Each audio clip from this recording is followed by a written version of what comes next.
मागच्या वेळेला आपण प्रपंच विवेक पाहिला. त्यामध्ये आपण पाहिलं की व्यक्तींना आपण जेव्हा बघत असतो तेव्हा त्याला सूक्ष्मात जाऊन बघत नाही. दोन प्रकार आहेत, एक जड बुद्धी आणि एक सूक्ष्म बुद्धी. जड बुद्धी जी असते ती बाह्य आकारांना आणि बाह्य स्वरूपावर केंद्रित होते, पण सूक्ष्म बुद्धी आहे ती प्रत्येक सूक्ष्म बाजूंना ओळखण्याचा सतत प्रयत्न करते. आणि म्हणून जर परमार्थ म्हणजे परम अर्थ, परम म्हणजे मुख्य, जो श्रेष्ठ आहे, तो अर्थ म्हणजे आपल्याला लाभ जो घ्यायचा आहे या जीवन प्रवासात आल्यानंतर, तो मुख्य अर्थ आपण शोधतो, तो परमार्थ. आणि जेव्हा आपण हा परमार्थाचा मार्ग निश्चित करतो, हातात घेतो आणि मनाने ठरवतो किंवा इच्छा करतो की मला परमार्थ मार्गाने आता वाटचाल करायची आहे जीवन जगताना, तेव्हा आपण प्रपंच हा दुय्यम ठेवून परमार्थ हा प्राथमिकतेवर केला पाहिजे. म्हणून गोंदवलेकर महाराजांनी सांगितलं आहे की जीवन जगताना, प्रपंच करताना, संसारात जगत असताना प्रपंच हे दुसऱ्याचे मूल म्हणून बघावं आणि तसा सांभाळावा. आणि परमार्थ हा स्वतःच्या मुलावर आपण ज्या पद्धतीनं प्रीती करतो, प्रेम करतो, मन ठेवतो, त्या पद्धतीनं परमार्थावर मन जडलं पाहिजे, परमार्थाशी प्रीती जडली पाहिजे. आणि दुसऱ्याच्या मुलाला आपण कसं वाढवतो की आपल्याला माहिती आहे की हे दुसऱ्याचं संतान आहे, आपल्याला त्याच्याशी अगदी आतपर्यंत निगडीत होण्याचा, जुळण्याचा, मन जुळवण्याचा अधिकार नाही, कारण हे संतान दुसऱ्याच्या हक्काचं आहे, मालकीचं आहे, प्रेमाचं आहे. ते आपल्याकडे 4 दिवसासाठी आलं आहे म्हणून आपण त्याला प्रेम देतो. ते प्रेम वेगळं असतं. आपण प्रपंचाकडे त्या पद्धतीचं प्रेम दिलं पाहिजे. प्रपंचाला प्रेम देताना आपण ते परक्याचं आहे असं समजून बाह्य स्वरूपानेच त्याच्यामध्ये आपण गुंतलं पाहिजे. पण आपण अगदी उलटं करतो. आपण प्रपंच हा माझा म्हणतो, हे घर माझं, हा नवरा माझा, ही मुलं माझी, प्रपंच माझा, प्रॉपर्टी माझी, दागदागिना माझा, कपडा लत्ता माझा. आणि परमार्थ मात्र गुरूंचा, त्यांची जबाबदारी आहे की मला सगळं मार्ग दाखवणं. तर इथे गोंदवलेकर महाराजांनी सांगितलं आहे की प्रपंच हा दुसऱ्याचे मूल असल्याप्रमाणे ओळखावा आणि परमार्थ हा स्वतःचं मूल असल्याप्रमाणे त्याच्यामध्ये मन रमवावं. आता प्रपंच विवेक आपण मागच्या वेळेला पाहिला. माणसाला बघताना आपण कसं बघितलं पाहिजे, तर जड रूपाला त्याच्या न बघता त्याच्या आतल्या गुणांना आपण पाहिलं पाहिजे. तेव्हा मी काही चित्र आपल्यापुढे मांडली होती की त्या चित्रामध्ये विशेषता ही होती की दुरून बघितल्यावर त्याचा चित्राचा अर्थ वेगळा निघत होता आणि जवळनं नीट बारीकीनं बघितलं तर ते चित्र वेगळंच काय काय प्रदर्शित करत होतं. मग बारीकीनं बघितल्यावर त्याच्यात खूप साऱ्या गोष्टी आपल्याला दिसल्या. तर म्हणून कुठल्याही व्यक्तीकडे बघताना त्याच्या बाह्य शरीराशी निगडीत स्वभाव, वृत्ती, वागणं, विचार, कर्म ह्याच्याकडे न बघता, ह्याच्याकडे लक्ष न केंद्रित करता सूक्ष्म नजरेनं त्याच्या आत्मस्वरूपावर जर लक्ष केंद्रित केलं तर त्याचा दिव्यता आणि त्याच्या आत्मस्वरूपाला जुडल्याने स्वतःला आपल्याला जी अनुभूती येते की आपल्याला जो त्रास होतो तोच दुसऱ्याला होऊ शकतो, ही जी जाणीव आहे ती तेव्हा शक्य होते. नाहीतर आपण जेव्हा जडामध्ये बघतो त्या व्यक्तीला, जड शरीरात, तेव्हा दुजाभाव राहतो, द्वैत राहतं आपल्यामध्ये की मी इकडे तू तिकडे, सामने तू आहेस, मी इथे उभा आहे.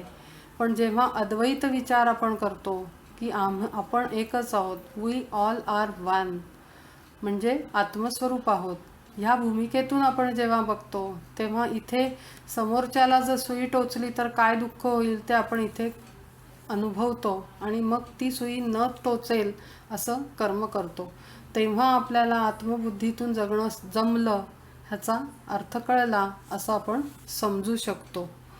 आता दुसरा भाग आहे, एक नवीन गोष्ट, मला एक नवीन ॲप्रोच बघायचा, तो मला प्राणिक हिलिंगमध्ये एका लेक्चरमध्ये ऐकायला मिळाला आणि मला खूप आवडला तो, म्हणून मी आज तुमच्याशी तो शेअर करते. त्या मॅमनी आम्हाला सांगितलं की आपण जनरली म्हणतो की आपल्याला आपल्या परिवारामध्ये, आपण परिवारालाच घेऊ कारण आपण सोशल ह्याच्यामधल्या गोष्टी तर बाह्य ह्याच्या होतात, पण घरातच आपल्याला असे अनुभव येतात. आपण म्हणतो की मला जेवढं प्रेम आहे परमात्म्याचं किंवा भक्तीचं किंवा परमार्थाचं, तेवढं माझ्या कुटुंबात अमुक व्यक्तीला नाही आहे, अमुक व्यक्तींना नाही आहे, ह्यांना इंटरेस्ट नाही आहे, त्यांचं मन ह्याच्यात रमत नाही. आपल्याला काय वाटतं ते पाहताना, आणि आपल्याला असा गैरसमज होतो की म्हणजे ह्याचा अर्थ मला खूप चांगलं कळतं आहे आणि मला ओढ आहे परमात्म्याची, म्हणजे आपण काहीतरी स्पेशल गोष्ट करतो आहे. पण त्या व्यक्तीला आपण दुय्यम आणि अशा नजरेने बघतो की काय ह्याला सगळ्या शारीरिक गोष्टींमध्ये आणि सुखामध्ये आणि सुख उपभोगण्यामध्ये मन आहे. तर गंमत अशी कळली मला तिथे, त्यांनी म्हटलं की जेव्हा आपण जन्म घेतो तेव्हा आपण अनुभव घ्यायला आलेलो असतो. हे तर मी तुम्हाला मागे सांगितलं की आपण जन्म घेतो हे एक्सपिरियन्स कलेक्ट करायला येतो, आपल्याला काहीतरी शिकायचं असतं, लेसन लर्न करायला येतो. आपण काही इथे कायमचं सजावट करून बसायला इथे येत नाही. आपण अर्थवर जेव्हा देह घेऊन येतो तर प्रत्येकजण आपापलं काहीतरी लेसन घ्यायला आलेला असतो. आता जर त्या आत्म्याचे अनेक वेगळे वेगळे गोष्टी शिकून झालेल्या आहेत आणि त्याला जर फक्त जीवन उपभोगण्याचं राहिलं असेल तर तो आत्मा त्या इच्छेने येतो की मला फक्त उपभोगायचं आहे, मला फक्त खायचं मला वेळ आहे, किंवा पैसा उपभोगण्याचा वेळ आहे, किंवा श्रीमंतीचं वेळ आहे, किंवा जे काही आहे, त्या आत्म्याची ती इच्छा असते, कारण त्याला तो एक्सपिरियन्स घ्यायचा असतो आणि म्हणूनच तो आलेला असतो. त्यामुळे आपल्याला काय बघायला मिळतं, एखादी व्यक्ती एका गोष्टीच्या मागेच लागलेली असते. काही लोक पैशाच्या मागे खूप असतात, काही लोक खरेदी वगैरे खूप आवडतं त्यांना, काही लोकांना खायला खूप आवडतं खूप वेगळ्या वेगळ्या पद्धतीनं, काही लोकांना छान मस्त राहायला आवडतं. तर ती त्या आत्म्याची इच्छा आहे, त्याच्यात दोष कोणाचाही नाही आहे, त्या व्यक्तीचा दोष नाही आहे, कारण ती त्याच्या आत्म्याची इच्छा आहे आणि ती तो पूर्ण करणारच, चाहे तुम्ही कितीही काहीही म्हणा. मग आपण म्हणू की त्याला भक्ती आणि देव वगैरे कळत नाही, तर ते तसं नाही आहे. त्याला आत्मा हा परमात्मा स्वरूप आहे. त्यामुळे या सृष्टीमध्ये असा एकही सोल नाही, आत्मा नाही की ज्याला परमात्म्याची ओढ नाही, असं आहेच नाही. कारण ते सगळे त्याचेच अंश आहेत आणि त्या सूर्यापासूनच, महासूर्यापासून निघालेले हे प्रकाश किरण आहेत. त्यामुळे प्रत्येक जण त्याला जाऊन मिळणार आहे, त्याच्याशीच एकरूप होणार आहे. दुसरं या सृष्टीत सत्य आहे नाही. म्हणजे काय की तेही परमात्म्याचं संतान आहे. तर जेव्हा आपण जन्माला येतो तर तेव्हा त्याचा तो परमात्म्याच्या किंवा भक्तीचा जो विंडो असते, डोअर असतो वृत्तीचा, विचारांचा, तो क्लोज्ड असतो. त्यामुळे तो दरवाजा बंद असल्यामुळे ती व्यक्ती दुसऱ्या 4 दरवाजे जे उघडे असतात त्या दिशेनं जीवन जगण्याचा प्रयत्न करते.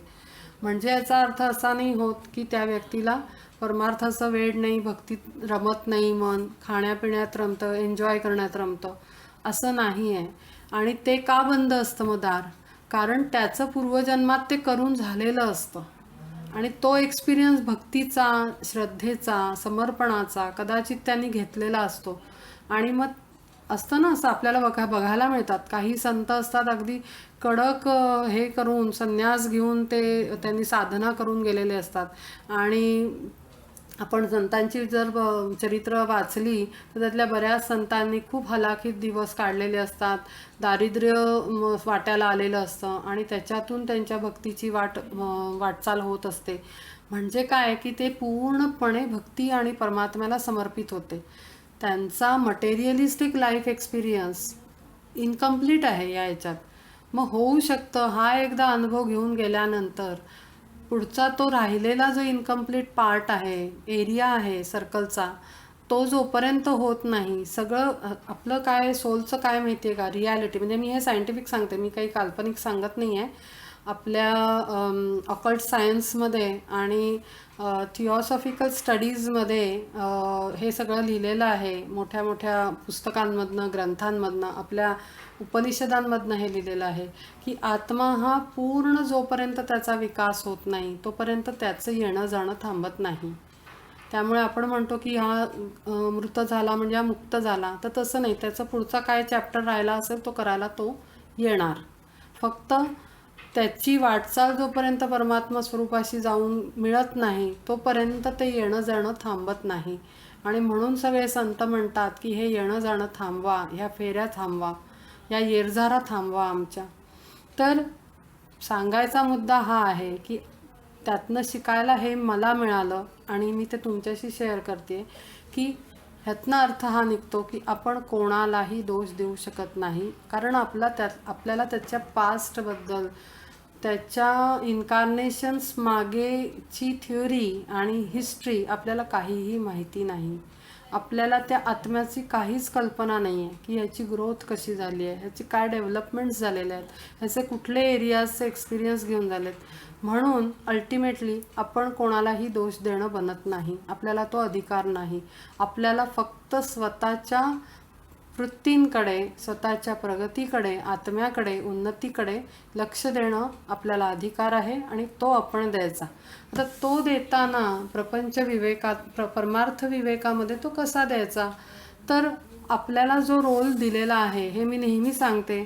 तर कदाचित वाटेल की रिपीटेडली सेम थिंग रिपीट होते टॉपिक्स, पण तसं नाही आहे. परमार्थ हा सायन्स आहे, ते काही असं टाईमपासची म्हातारपणी करायची गोष्ट नाही आहे. परमार्थ हा सायन्स आहे आणि तो उत्तम योग्य वयात आणि सर्व आपली इंद्रिय शाबूत असतानाच करणं हा उत्तम मार्ग आपल्या दासबोधात आणि याच्यात सांगितलेला आहे की जेव्हा आपल्याला सगळ्याची जाणीव असते तेव्हाच परमार्थ मार्गात उडी घेणं अत्यंत फायद्याचं आपल्याला ठरतं. तर हे सायन्स आहे. ह्याच्यामध्ये तुम्हाला ब्रीदिंग एक्सरसाइज आहे, विचार कसे लावायचे, कर्म कसं करायचं, वृत्ती कशा नियमित ठेवायच्या, इंद्रियांना संयमित कसं ठेवायचं, मग त्यासाठी काय काय काय स्टेप्स करायच्या, अशा पद्धतीनं सायंटिफिकली त्याला बेस देऊन स्पिरिच्युअल सायन्स हे डेव्हलप झालेलं आहे.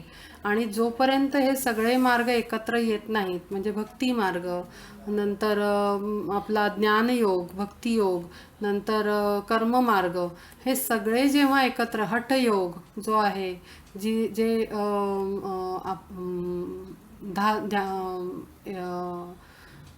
काय म्हणू शकतो आपण, क्रियायोगानी आपण जेव्हा साधत नाही, क्रियायोग त्याच्यामधनं ते हे सगळे योग जेव्हा एकत्र येत नाहीत तोपर्यंत ती परमार्थ मार्गाची, भक्ती मार्गाची हे परिपूर्णता येत नाही.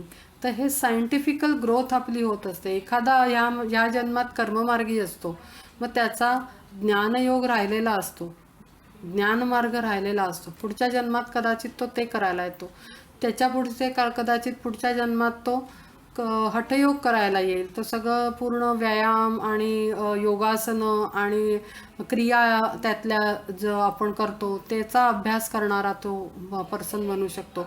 किंवा कदाचित हे सगळं केलेलं असतं पण उपभोगायचं राहून गेलं. कारण काय की आत्म्याला जोपर्यंत येण्यासाठीचं कारण उरत नाही तोपर्यंत तो परमात्म्याशी एकरूप नाही होऊ शकत.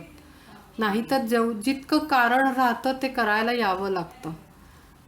आणि म्हणून, आणि जेव्हा ते पूर्ण होऊन गेलेले आत्मे असतात, जे परमात्म्याशी एकरूप होतात, जे बीज भाजलं जातं, ज्याला पुन्हा फूट येणार नाही आणि त्याचा हे फुटणार नाही, कोंब फुटणार नाही, असं बीज भाजल्यानंतर त्याची लागण नाही करू शकत आपण, त्याला कोंब नाही फुटत, त्याचा पुन्हा रोप नाही बनू शकत असं म्हणतात.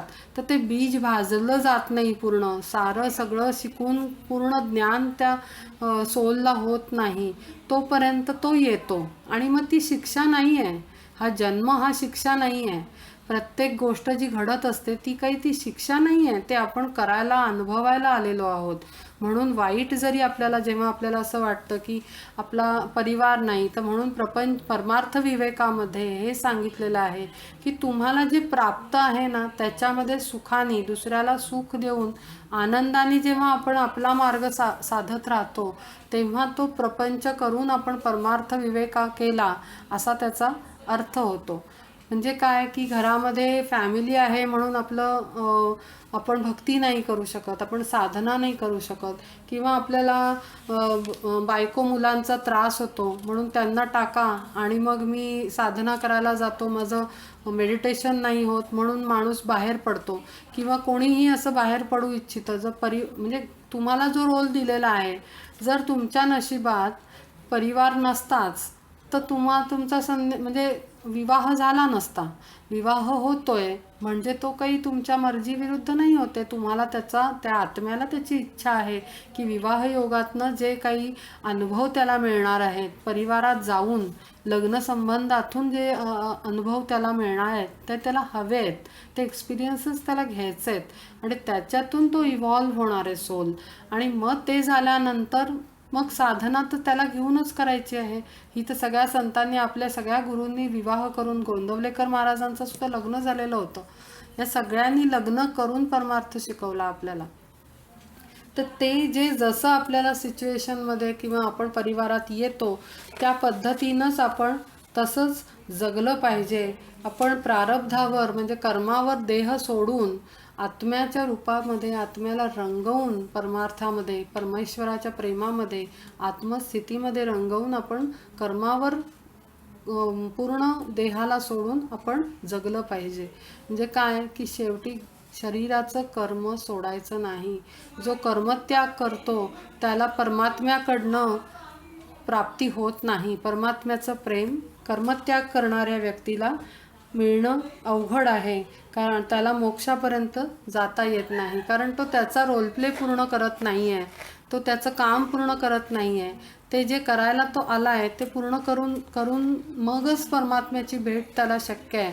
कारण मागेही सांगितलं होतं की हा जो आपल्याला दुसरा अप्रोच म्हणजे दुसरी साईड आपण दृष्टिकोन म्हणू शकतो आपण, की हा प्रपंच आहे आपला, ह्यातली माणसं आहेत, ही आपल्याला एक एक्झाम, आपल्याला टेस्ट असल्यासारखी ती आहेत आणि ते जसे जसे वागतात त्या परीक्षेत आपल्याला जोपर्यंत आपण पास नाही होत, आपण प्रभुत्व मिळवत नाही त्या गोष्टीमध्ये, मनावर संयम, इंद्रियावर संयम, भाषेवर संयम, दृष्टीवर संयम, विचारांवर संयम, कर्मावर संयम, हे जोपर्यंत येत नाही तोपर्यंत आपल्याला परमेश्वराची भेट अत्यंत अवघड आहे. त्यामुळे फार काटेकोरपणे ह्या सायन्सला समजून घेणं आवश्यक आहे आणि या सायन्सला आत्मसात करून आपण पुढे गेलं पाहिजे की मी हे असं करणार नाही, मला हे मान्य नाही, ही समोरची व्यक्तीमुळे त्रास होतो किंवा ह्या लोकांमुळे त्रास होतो किंवा शेजाऱ्या पाजाऱ्यांमुळे त्रास होतो, ह्या बोलण्याला काही अर्थ नाही. आणि दुसरी गोष्ट म्हणजे जेव्हा आपल्याला दुसऱ्यामध्ये दोष दिसतोय ह्याचा अर्थ आपल्यामध्ये खूप मोठा दोष आहे. जेव्हा आपल्याला दुसऱ्याचा राग येतो तेव्हा समजावं की अरे मला राग येतोय, मला अजूनही दुसरा खटकतोय नजरेत, मला नकोसा वाटतोय, ह्याचा अर्थ माझी काही शुद्धी झालेली नाही, विचारशुद्धी, कर्मशुद्धी, वासनाशुद्धी झालेली नाही, शरीरशुद्धी झालेली नाही. जोपर्यंत आपल्याला व्यक्तीचा राग येत नाही, आपण पूर्ण शांतपणे त्या व्यक्तीला समोर बघतो आणि आत्मस्थितीत पाहतो, तेव्हा समजायचं नक्की की हां, आता माझी पूर्ण शुद्धीच्या मार्गावर मी आहे आणि माझ्या शरीराची, आत्म्याची, विचारांची शुद्धी होत आहे आणि त्याचा आनंद घ्यावा आणि परमार्थाच्या वाटचालीवर आनंदाने चालावं. पण जोपर्यंत हे होत नाही तेव्हा कुठल्याही निष्कर्षास जाण्यात काहीही अर्थ नाही. आपल्याला राग आला नाही पाहिजे, आपल्याला दुष्ट भाव आले नाही पाहिजेत, आपल्याला जे कर्म आहे ते शांतपणे आपण केलं पाहिजे, चाहे समोर कितीही थैथयाट होऊ देत, पण आपलं मन जोपर्यंत शांत नाही राहते याचा अर्थ की आपण ते परीक्षा पास नाही आहे. तो जो माणूस आला आहे ती एक्झाम आहे, मग तुम्ही किती अटेम्प्ट देता ते तेव्हा सिद्ध होईल. आणि दुसरं म्हणजे आपल्या जीवनात येणारी माणसं असतात ती पूर्वकर्म संबंधाने आलेली असतात. तुमचं देणं घेणं राहिलेलं असतं आणि म्हणून ती व्यक्ती येते. गेल्या जन्मात तुम्हाला एखादी व्यक्ती त्रास देत असेल, कोणीही असू शकतं, परिवारातलं किंवा बाहेरचं, नोकरीतलं, शेजाऱ्या पाजाऱ्यांमधलं, दूरचे नातेवाईक, आणखीन कोणी, म्हणजे त्याला काही कोण हे काही महत्त्वाचं नाही आहे. पण जेव्हा आपल्याला त्रास होतो कोणामुळे, ह्याचा अर्थ आपण त्या व्यक्तीला गेल्या जन्मी फॉरगिव्ह नाही केलेलं आणि आपण त्याला त्रास देऊन चुकलो आहोत. मग तो येऊन त्रास देणारच आहे. तो त्याचा पार्ट पूर्ण करतोय, ह्याच्यात काही चूक नाही आहे. कारण हिसाब पुरा नाही होत तोपर्यंत काही मुक्ती मिळत नाही आणि बाहेर येऊ शकत नाही माणूस. आता एका दत्त महाराज श्री गुरुदेव दत्तांच्या ह्याच्यामध्ये एक स्टोरी, एक छोटीशी मी सांगते की एक भक्त होता दत्तात्रयांचा. त्याला लहानपणी रोग झाला, त्याला बोलता येत नव्हतं. तर त्याचे वडील श्रीपादांकडे त्यांना घेऊन जातात. तर श्रीपादांच्या इथे एक हवन चालू असतो आणि त्या हवनासाठी तूप गोळा करून ठेवण्याचा जबाबदारी एका पंडिताला दिलेली असते. पण तो पंडित चोरी करत असतो त्या तुपाची. त्यातनं थोडा भाग नेहमी घरात ठेवत असतो काढून आणि तिथे यज्ञासाठी तो बाकीचा भाग ठेवत असतो. असं त्याचं कर्म चालू असतं. महिनाभर ते तूप साठवण्याचं काम, मोठा यज्ञ होणार असतो. तर तिथे ह्या मुलाचे वडील हे श्रीपादांच्या इथली गोष्ट सांगितली आणि इकडे तो जो लहान मुलगा होता त्याला बोलण्यासाठी त्रास होत होता आणि त्याला दुसरा एक आजार झाला होता की तो लहानपणीच त्याचं 10 वर्षांनी वय मोठं आहे असं त्याचं रूप दिसायचं. तो एक आजार आहे. तर तो त्या मुलाला झाला होता. तर त्याच्यावर इलाज व्हावा म्हणून त्याचे वडील त्या होमाच्या ठिकाणी, हवन जिथे यज्ञ होणार असतो तिथे तो श्रीपादांच्या इकडे त्यांच्या घरी त्या मुलाला त्याचे वडील घेऊन जातात. तर ते श्रीपाद स्वामी म्हणतात की हा बरा होईल, पण तुम्हाला इथे थांबावं लागेल 2 दिवस आणि मी सांगतो त्याप्रमाणे उपचार करावे लागतील. आणि मग म्हणतात की तो जो हवन होतो, तो यज्ञ जो ठरलेला असतो तो होतो आणि ठरल्याप्रमाणे जे अपेक्षित आहे त्याप्रमाणे ते तूप कमी पडतं त्यांच्या हवनाला. आणि ते तूप कमी पडल्यावर प्रश्न पडतो की यज्ञ होणार कसा पूर्ण, कारण आहुती ती घृताची कमी पडते तर यज्ञ पूर्ण होणार नाही. तर श्रीपाद स्वामी म्हणतात की नदीचं पाणी अमुक अमुक श्लोक म्हणून आणा, ते घृतामध्ये, घृत म्हणजे तूप, त्याच्यामध्ये बदलतं, कन्व्हर्ट होतं आणि ते त्याचं हवनमध्ये उपयोग करतात. आणि मग नंतर प्रार्थना करून ते पुन्हा पाणी बनवून त्याला पुन्हा मंत्रोच्चारित करून ते पुन्हा त्याला नदीमध्ये समर्पित करतात. तर हे तर यज्ञ पूर्ण होतो, यज्ञाची सांगता होते. पण आता ते ज्या व्यक्तीनं जे कर्म केलेलं आहे त्याचा तर निकाल अजून व्हायचा आहे.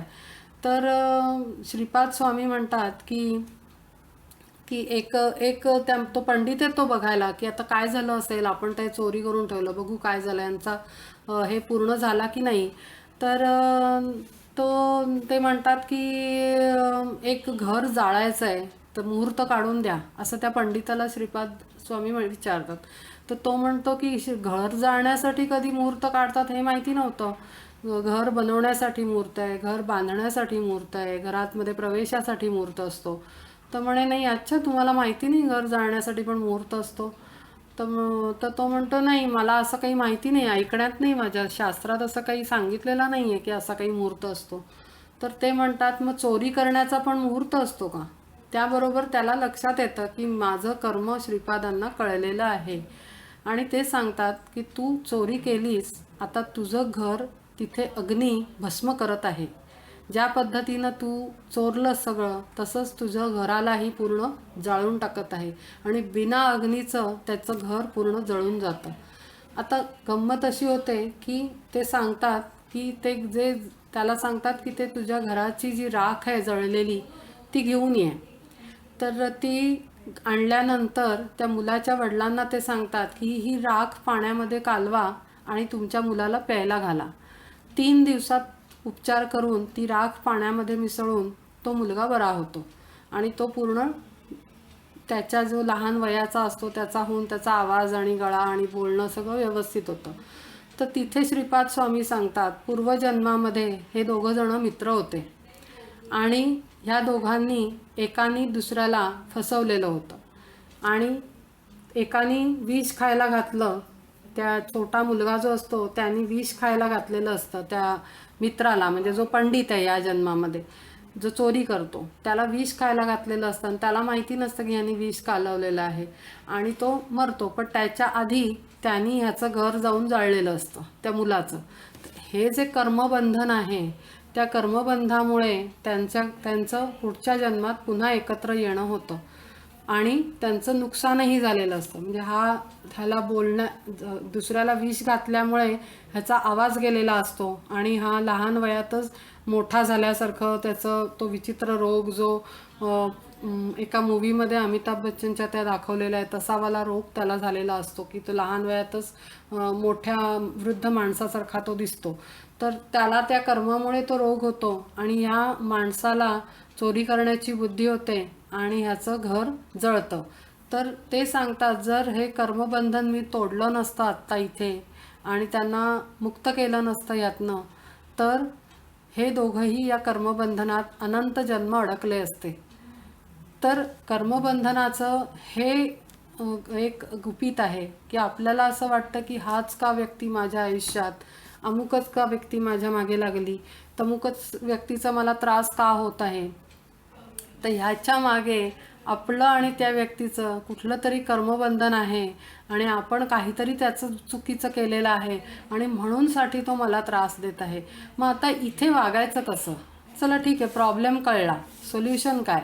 सोल्युशन हे आहे की आत्मस्थितीत बघा आणि शांतपणे मार्गक्रमण करून बाहेर या, सहन करा. ते शरीर मर्यादित आहे, आत्म्याला कुठलीही इजा होत नाही. आत्मा हा दिव्य आहे, प्रकाशमान आहे, पुरातन आहे, अनंत काळापासून आहे. आत्म्याला आकार नाही, नाव नाही, मरत नाही, जळत नाही, काहीही होत नाही. तो एक प्रकाश स्वरूप आहे आणि त्याच्यात प्रचंड दिव्यता आहे. ते म्हातारं होत नाही, बाळ होत नाही, तरुण होत नाही, काहीही नाही. त्यामुळे मला कुठलाही हा जो होतोय त्रास परिस्थितीचा, माणसांचा, लोकांचा किंवा कोणाचाही, तो आजाराचा, तो मला होत नाही, कारण मी आत्मस्वरूप आहे. हे जे काही त्रास आहे हा शरीराच्या वॉलपर्यंत मर्यादित आहे, शरीराच्या पुढे हा काही जाणार नाही आणि मला तो त्रास येऊन काही लागणार नाही. हे जेव्हा आपण मनाशी सतत सतत सतत विचार करून पक्क करू तेव्हा आपण ह्या त्रासातून मुक्त हो. म्हणजे काय की काल आपण बोललो होतो ती एका क्षणात मुक्ती ती शक्य आहे. ती तेव्हा शक्य आहे जेव्हा आपण ह्यातून बाहेर पडू आणि आत्मस्वरूपात स्थिर होण्याचा सतत आणि सतत आणि सतत प्रयत्न करू. हा प्रपंच रामाचा आहे, परमात्म्याचा आहे. हे सारे लोक परमात्म्याचे अंश आहेत, जशी मी आहे. तर आम्ही सारे एकच आहोत, एकरूप आहोत आणि त्याच भूमिकेमध्ये मी हा प्रपंच करीन. त्या क्षणाला तुम्हाला लोकांचा त्रास नाहीसा होतो, लोकांमध्ये बदल होतो. फॉरगिव्हनेस जी आपण करतो, माफ करण्याचं कृती आणि माफी मागण्याची कृती, त्यांनी आपोआप आत्म्यापर्यंत विचार आणि प्रार्थना पोचून माणसात बदल होतो. मला गेले 3-4 दिवस सतत फीडबॅक मिळत आहेत, फॉरगिव्हनेस प्रेयरचे रिझल्ट्स ऐकायला मिळत आहेत. त्यामुळे मी पुन्हा पुन्हा सांगेन तुमच्या समोर असलेल्या लोकांना, ज्यांनी देह सोडला आहे अशा नातलगांना, ज्यांचा तुम्हाला त्रास होतो आहे त्या लोकांचा, तुम्ही त्यांना आत्मस्वरूपात जाऊन आत्म्यात पाहून माफ करा आणि माफी मागा. तुम्हाला नक्की निश्चित तुम्हाला जो काही आहे तो रिझल्ट मिळेल, मनशांती मिळेल, आत्म्याचा आनंद मिळेल आणि मुख्य म्हणजे परमार्थ साधता येईल, ज्यासाठी आपण आलो आहोत आणि ज्यासाठी आपला जन्म आहे. आता आपण मेडिटेशन करूया. Inhale slowly.